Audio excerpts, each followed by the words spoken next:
Kardeşten aralı kaldın, ay niye gittin İstanbul'a bizim köy?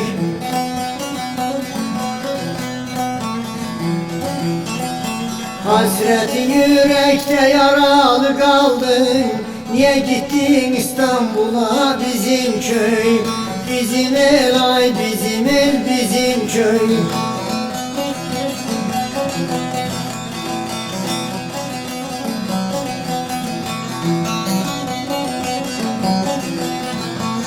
Her sabah erkenden ağlar analar, bir anaya döndü köyde hanılar. Azrail bir gurbet her gün can alır, niye gitti İstanbul'a bizim köy? Bizim elma yazır el bizim köy.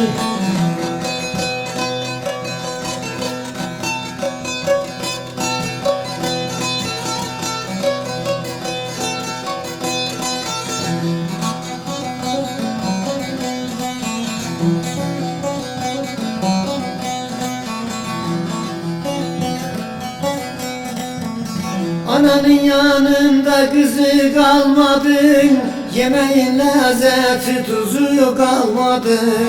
Çoğum evde koyun kuzu kalmadı. Niye gittin İstanbul'a bizim köy? Bizim el ay bizim el bizim köy.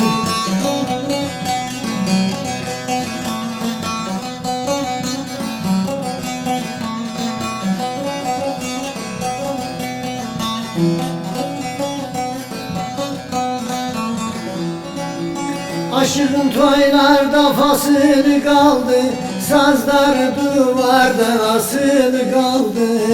Mehmet gurbet elinden küsülü kaldı. Niye gittin İstanbul'a bizim köy?